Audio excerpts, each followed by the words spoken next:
Hoje nós queremos dar continuidade à nossa série Por que ir à igreja? E antes de eu iniciar o terceiro e último tema, que diz respeito a uma comunidade para os de fora, eu preciso relembrar um pouco daquilo que a gente já falou nas últimas mensagens. Isso nos ajuda a ter clareza aí do que a gente está tratando nessa série. Primeiro, a gente falou que na primeira mensagem que a igreja é uma rede de proteção. Importante para nós irmos à igreja, estarmos numa comunidade de fé, porque ela é para nós uma rede de proteção. Ela nos permite lidar com o pecado a partir do conceito da transparência. Quando nós somos transparentes uns com os outros, nós conseguimos lidar melhor com o problema do pecado.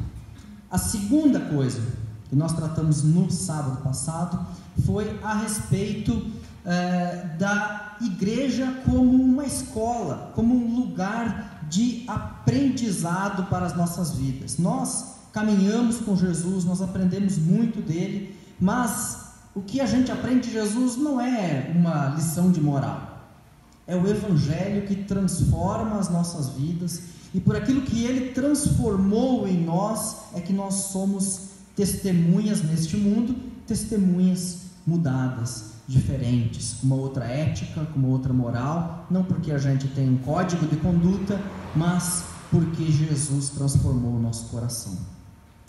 E hoje, nessa noite, nós queremos justamente tratar daquilo que o Renan e os jovens nos falaram logo no começo desse culto. Nós queremos falar sobre esse braço estendido que ainda não abraçou ninguém, e que não é para abraçar como roda, mas é sempre para estar aberto, para que mais alguém se aconchegue e encontre amparo. Uma igreja é também uma comunidade para os de fora. Um testemunho que eu ouvi um tempo atrás diz respeito a um pai aqui do Peal, nosso projeto com crianças, nosso contraturno escolar, que nós oferecemos todas as tardes aqui na igreja, de forma gratuita.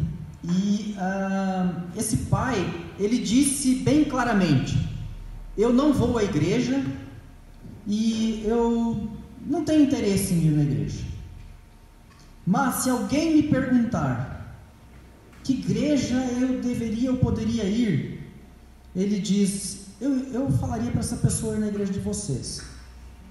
E aí eu fiquei curioso, mas por que vir aqui?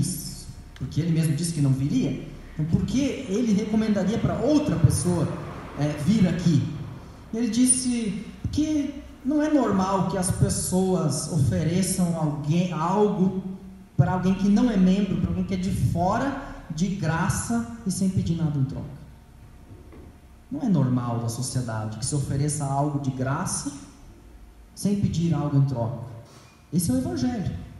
O Evangelho que aparece através da ação, da consequência do Evangelho que aparece na forma de ação no PA, uma ação educativa.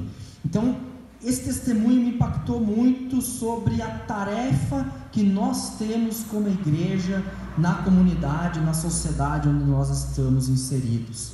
Nós servimos as pessoas à nossa volta e nós anunciamos o Evangelho com as nossas palavras, com a pregação, com o ensino, com os pequenos grupos, com os grupos por faixa etária, por interesse, mas também nós demonstramos o Evangelho através das nossas ações, e com isso o círculo se fecha. Na leitura bíblica para hoje se encontra o Evangelho segundo João. Quem tem a sua Bíblia, eu convido você a abrir comigo. Se você não tem junto, pode acompanhar a leitura na projeção. No capítulo 4, os versos 27 até 42, nós vamos ler hoje.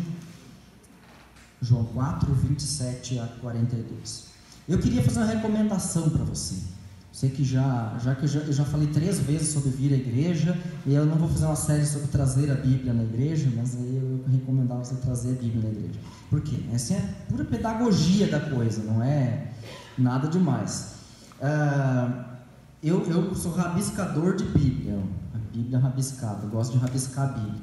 E a Bíblia não é tão sagrada que você não possa usar canetinha nela, tá? Então, eu recomendo riscar, recomendo escrever palavras do lado. Tem umas Bíblias assim com espaço do lado para você fazer anotação, sabe? E traz a caneta junto.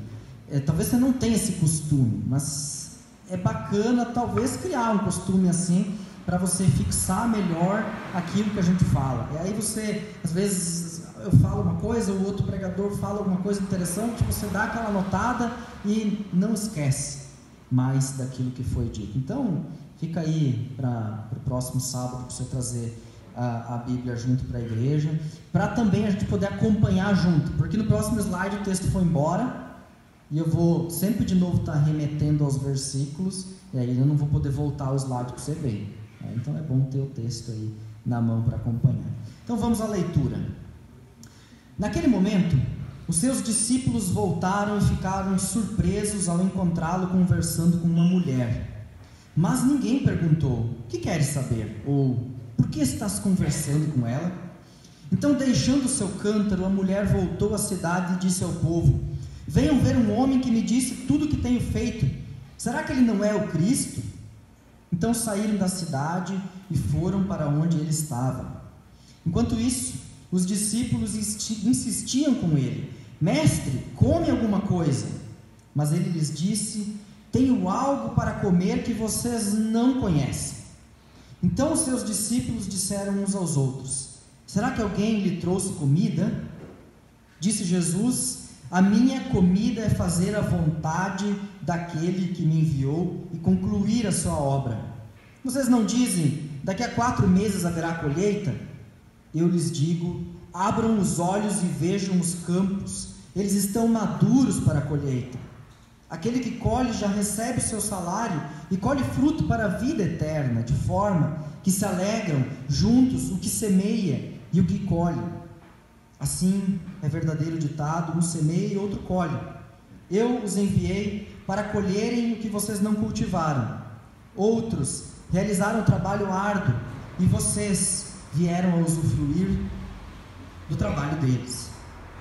Muitos samaritanos daquela cidade creram nele por causa do seguinte testemunho dado pela mulher: ele me disse tudo o que tenho feito.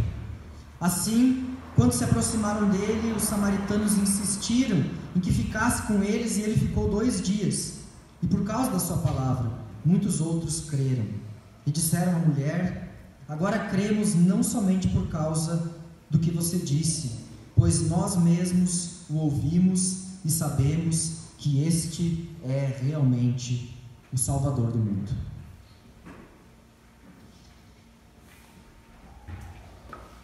Jesus fala com uma mulher. Quando ele decide ir a Samaria, a primeira coisa que lhe acontece é encontrar uma mulher no poço de Jacó. Então, parabéns a vocês mulheres pelo Dia Internacional da Mulher, primeiramente, para a gente começar. O texto já começa tratando de vocês, e é digno nós lembrarmos dessa sexta-feira que passou, o Dia Internacional da Mulher. Desejo que Deus cuide e abençoe a cada uma de vocês e possa fazer de vocês bênção ali onde vocês estão, na família, no trabalho, nas relações de vocês, porque em Jesus faz algo completamente diferente daquilo que era o habitual na época. Acontece que Jesus, diz o capítulo 4, versículo 3, que ele queria ir da Judeia para a Galileia. Vai passando eles ali, eles ficam bonitinhos, eles ficam, não sei porquê, ficam com esse efeito. No capítulo 4, versículos 3 e 4, é dito que Jesus queria ir da Judeia, ou seja, Jerusalém, para a Galileia, lá para a região do lago da Galileia, onde ele usualmente, habitualmente estava anunciando a palavra. E, claro, geograficamente a passagem seria pela Samaria. Samaria está no meio do caminho, mas os judeus não passam pela Samaria porque os samaritanos são, vamos dizer assim, meio que inimigos. Eles não vão com a cara dos samaritanos, consideram eles idólatras e preferem cruzar a fronteira e fazer uma curva, não passando pela Samaria, e então ir até a Galiléia. Mas o texto bíblico diz que Jesus precisava passar pela Samaria. Precisava passar pela Samaria. Nós percebemos aqui que Jesus tem um plano com os samaritanos. E o plano dele com os samaritanos inclui também essa mulher que está ali junto ao poço de Jacó. O plano de Jesus, em primeiro lugar, é buscar quem está longe. Jesus busca dentre os judeus quem está longe, quem está vivendo uma espiritualidade, uma religiosidade longe de Deus. Jesus busca os samaritanos, o povo vizinho, desprezado pelos judeus, considerado idólatra. Jesus busca pessoas que a sociedade considera menos na época, uma mulher. E essa mulher ainda tem uma história. Jesus conversa com ela, e na conversa registrada no capítulo 4, a gente já pregou esse texto no ano passado. Nessa conversa com a mulher, ele trata de trivialidades da vida. Ele começa a conversa dele com ela da maneira que a gente conversa com qualquer estranho. Será que chove hoje? Vai buscar água? Pois é, está com sede e tal. Começa com trivialidades. Das trivialidades da vida, Jesus questiona coisas profundas da vida dessa mulher. Quem é o marido dela? E ela precisa reconhecer que o marido que ela tem não é o marido, e já é o quinto.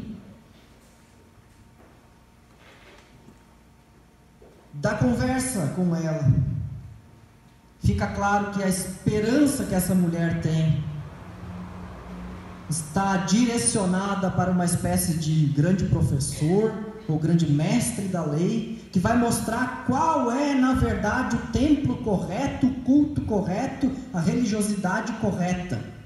E Jesus inverte as coisas porque percebe que a religiosidade dela e a esperança dela não passa deste mundo. Jesus é o Messias. E isso logo fica claro para essa mulher. Quando ela se liga que Jesus pode sim ser esse Messias. Aqui começa o texto que nós lemos. Jesus encontra essa mulher e Jesus provoca. Ele provoca a cada um de nós a que a gente deixe de lado aquilo que vão pensar de nós quando nós formos falar com uma pessoa. Os discípulos de Jesus chegam e encontram Jesus conversando com a mulher. Obviamente não vão censurar Jesus, ficam então quietos, talvez acham ruim, como já deu para ver em outros textos, onde eles acham ruim que Jesus converse com crianças, que converse com mulheres, que converse com pecadores, mas eles ficam quietos, eles não censuram Jesus. Mas o que fica claro aqui é que há um incômodo por parte dos discípulos. Eles estão incomodados. Jesus cutuca eles para deixarem de lado aquele pensamento: se eu falar de Jesus para alguém, o que vão pensar de mim? Vão pensar que eu sou aqueles crentes que carrega a Bíblia debaixo do braço, no sovaco, e daí vão fazer piada da minha cara? Vão pensar de mim que eu sou um louco fundamentalista, que acha que a terra é plana ou coisa desse tipo? Talvez você faça muitos argumentos na sua cabeça, tenha muitos argumentos na sua cabeça para dizer para você mesmo: olha, eu acho que vão pensar mal de mim, então eu prefiro não falar de Jesus para ninguém. E a segunda coisa que Jesus confronta é que nós precisamos deixar de lado também a síndrome do eu não tenho nada para dizer. Que às vezes é assim. A gente diz, olha, vai lá e fala de Jesus para as pessoas. E a gente pensa, mas eu não tenho nada para dizer, eu não sei como dizer, eu não sei o que eu vou falar para essas pessoas. No fundo, eu preciso dizer para vocês, não tenham medo. Não tenham medo. Jesus te capacita. Tá? O próprio apóstolo João diz neste evangelho que o Espírito Santo vai dar as palavras para você, vai fazer você lembrar todas as coisas que Jesus ensinou na hora de você dar o seu testemunho. Talvez a primeira ou a segunda vez você gagueje um pouco, não te preocupa, é normal, mas nós precisamos perder o medo e achar que nós não sabemos nada, não temos o que dizer. Nós temos sim o que dizer. Interessante uma história que eu ouvi essa semana, pode pôr o próximo. O Ed Stetzer está ouvindo uma mensagem dele e ele é diretor do Instituto Billy Graham. Billy Graham foi o maior pregador, o maior evangelista do século passado. É o pregador que mais esteve em contato com grandes figuras do mundo político na história, dá para dizer assim. Acho que não teve um pregador que esteve próximo de tantas personalidades políticas quanto Billy Graham, sem ser politiqueiro, tá? Aí você, às vezes, você vai dizer, não, mas eu conheço alguns aí e tal, mas alguns aí que querem um lotezinho, um terreninho, um prédiozinho, uma vantagemzinha. Billy Graham não queria isso, ele queria só anunciar o evangelho. Billy Graham aparece na série The Crown, aconselhando a Rainha Elizabeth 2 vezes, e se você vê na biografia de vários presidentes dos Estados Unidos, ele vai aparecer diversas vezes aconselhando eles sobre as suas vidas pessoais. E o Ed Stetzer, então, ele ocupa a posição hoje que foi do Billy Graham no passado, no instituto que o Billy Graham fundou. E o Ed Stetzer estava indo para uma palestra e quando ele chega no aeroporto, pega um Uber, ele começa a conversar com aquela mulher que está dirigindo o Uber, uma motorista. E a motorista faz algumas perguntas, coisas triviais, coisas do dia a dia, como qualquer motorista de táxi, qualquer motorista de Uber faria, bate-papo normal, e lá pelas tantas a mulher começa a questionar coisas da alma do Ed. E ele estava com a esposa dá aquele cutucão e diz, fala para a mulher que tu é crente então. Abre o jogo com ela está querendo te evangelizar, vai, fala. E daí ele abre o jogo e diz, olha, eu sou professor de evangelismo, eu queria te dizer que eu achei fantástica a forma com que você me abordou para falar do evangelho. Você concederia uma entrevista? E ele entrevista essa mulher, e a entrevista vai para a revista Christianity Today, que é a maior revista evangélica dos Estados Unidos. E no dia seguinte o Billy Graham falece. No dia seguinte à corrida do Uber, o Billy Graham falece. Uma das funções do Ed Stetzer era organizar o funeral do Billy Graham. Findado o funeral do evangelista, uma repórter do New York Times pergunta ao Ed, e agora? Quem é o novo Billy Graham? Quem é a personalidade, o pregador, o teólogo que vai substituir o Billy Graham e vai arrastar multidões, vai falar com presidentes e rainhas e reis desse mundo? E o Ed diz, a motorista de Uber que eu conheci ontem, ela é o novo Billy Graham. É claro, essa frase nunca foi para o New York Times, a repórter se recusou a levar a história adiante, mas o Ed conta isso para a gente, para que a gente possa perceber que, embora sim o Billy Graham foi um gigantesco de um evangelista, um homem para multidões, nos nossos dias urge cada vez mais que nós, cada um de nós, sejamos evangelistas ali onde nós estivermos.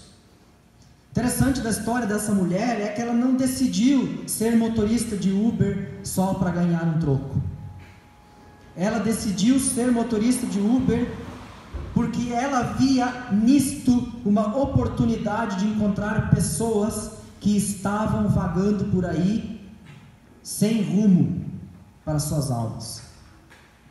E ela decide que todas as pessoas com quem ela abordaria uma corrida, ela tentaria ajudar de alguma maneira, apresentando o Evangelho de Jesus.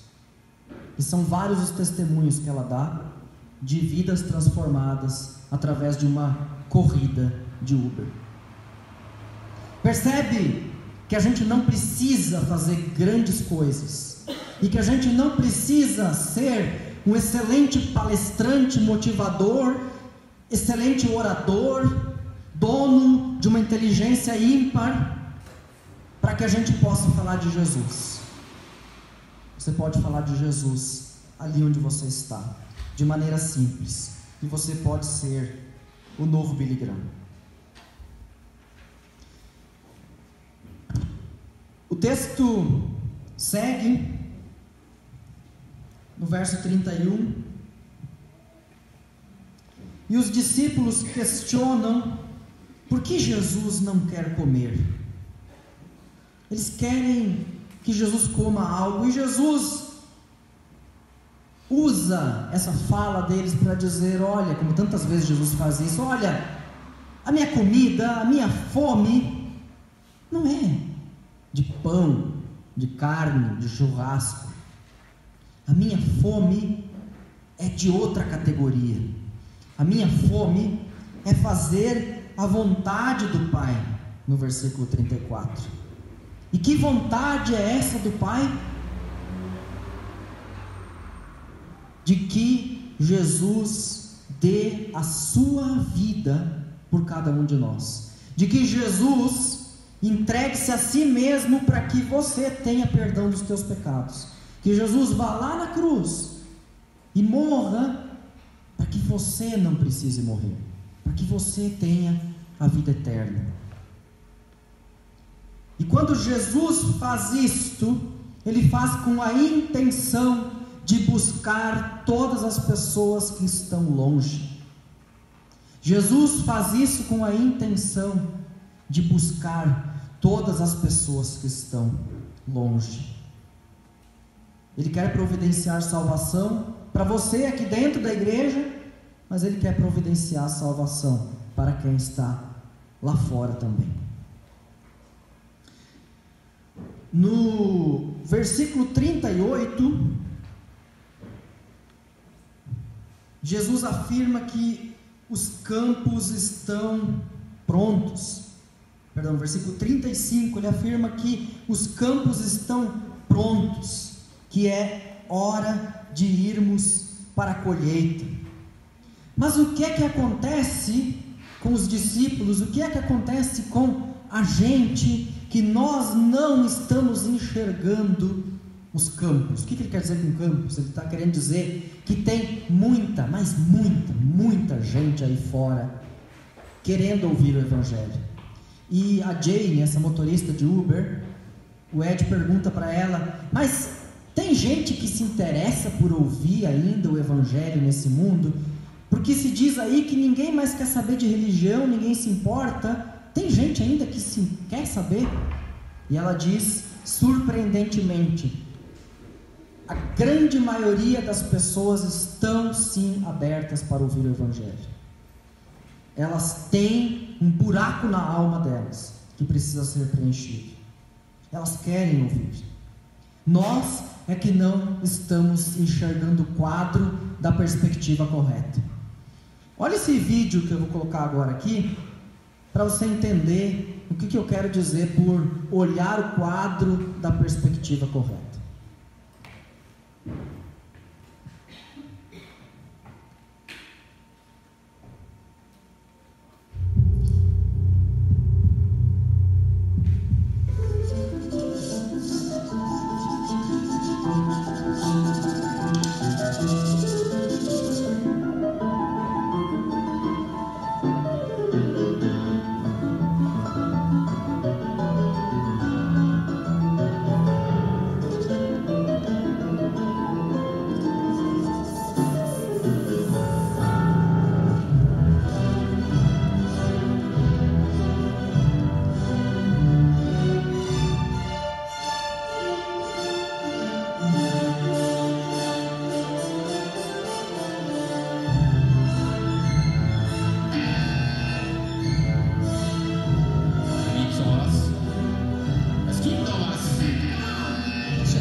Er drückt nicht, weil es ihn geht. Ah ja, ich muss auch den Maße drücken, oder?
Nós enxergamos rabiscos onde Deus enxerga arte.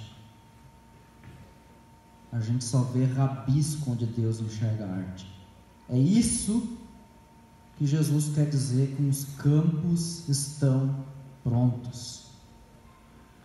Há muita gente aí fora sedenta de ouvir a mensagem do Evangelho que transforma suas vidas, que dá sentido para a sua existência, que mostra que há algo maior do que só pequenos sonhos que se acabam por aqui, que mostram que há esperança para além dessa vida, que mostram que essa vida vale a pena ser vivida.